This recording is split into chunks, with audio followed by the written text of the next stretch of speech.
მივედით 4-იანებთან და 4-იანებო თქვენთვის ეს იქნება აბსოლუტური ფუნდამენტის ცხოვრებისეული სტრუქტურის წელი. ამ წელს გექნება საშუალება რომ შეიძინოთ ბინა, ეს თუ თქვენთვის აქტუალურია, გექნება თქვენ ამის შანსი და გამოგიჩნდება ძალიან კარგი საშუალება. ასევე შეიძლება იყოს ახალ ბინაში გადასვლა. თუ დაუშვათ მანამდე ძალიან დიდი ხნის განმავლობაში ცდილობდით რომ გარკვეული უძრავ-მოძრავი ქონება მიწის ნაკვეთი გაგეყიდათ და ამას ვერ ახერხებდით, ამის შანსი გეცლებათ ამ წელს. ასევე სასამართლო პროცესი, რომელიც ძალიან გაგიჭიანურადათ და ვერ იგებდით ამ წელს ძალიან კარგად დაგიგვირგვინდებათ.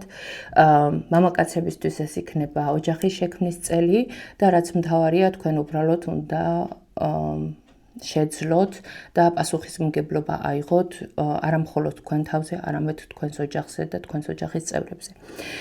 კიდევ რა, ქალებისთვის და მამაკაცებისთვის ეს იქნება თუ კარიერას აწყობთ, თქვენი კარიერის ზრდა, თუ სამსახური არ გაქვთ, გაქვთ შანსი რომ გამოგიჩნდეთ ისეთი სამსახური, რომელიც მოგცემთ გრძელვადიან სტაბილურ შემოსავალს. ეს შეიძლება არ იყოს ძალიან მაღალი შემოსავალი, მაგრამ აუცილებლად იქნება სტაბილური.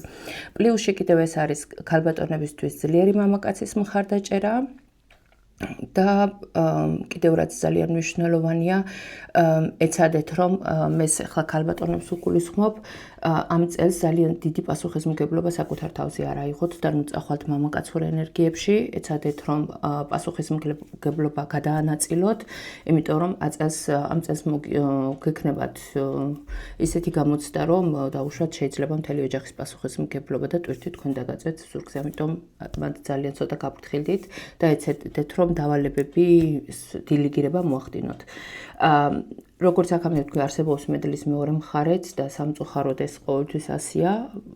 დაუშვათ თუ თქვენ ვერ შეძლებთ რომ ცხოვრებაში იქონიოთ სტრუქტურა, გქონდეთ დისციპლინა, დაიცვათ კანონი, აი ის ყველაფერი რაც მანამდე პლუსში ვთქვი, აბსოლუტურად მინუსში შემოგიბრუნდებათ და ამ წლის მთავარი გაკვეთილი არის სტაბილურობა და ძალიან მნიშვნელოვანია რომ თქვენ უბრალოდ იქონიოთ სტაბილურობა, სტრუქტურა და რაც მთავარია, კიდევ ჩემი რეკომენდაცია იქნება ამ წელს დაკავდეთ სპორტით, 4-იანს ძალიან უყვართ სპორტი და ეცადეთ რომ დასვენებასა და სამსახურს შორის ცოტა ბალანსი დაიკავოთ, იმიტომ რომ 4-იანი ზედმეტი დავალებების წელია, შეიძლება გქონდეთ სამსახურში ისეთი შემთხვევა, რომ ძალიან ზედმეტი დავალებები დაგააკისრონ, იმიტომ რომ თქვენი პასუხისმგებლობის შეგრძნება იქნება ძალიან გამძაფრებული.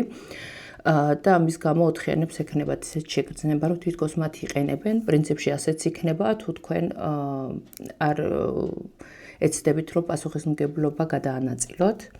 სხვა კიდევ რა, მინუსში ეს არის ფინანსური პრობლემები, ვალები, პრობლემები კანონთან და ასე შემდეგ. ეს იმიტომ არ ხდება, რომ თქვენ ცუდი ადამიანი ხართ, უბრალოდ ეს იმიტომ ხდება, რომ თქვენ ცხოვრებაში სტრუქტურა არ გაგაჩნიათ. ამიტომ იქონიეთ სტრუქტურა, ნუ დაარღვევთ კანონს. და რაც მთავარია, კიდევ 4-იანი ენერგიაში იმატებს ყოველთვის აგრესია.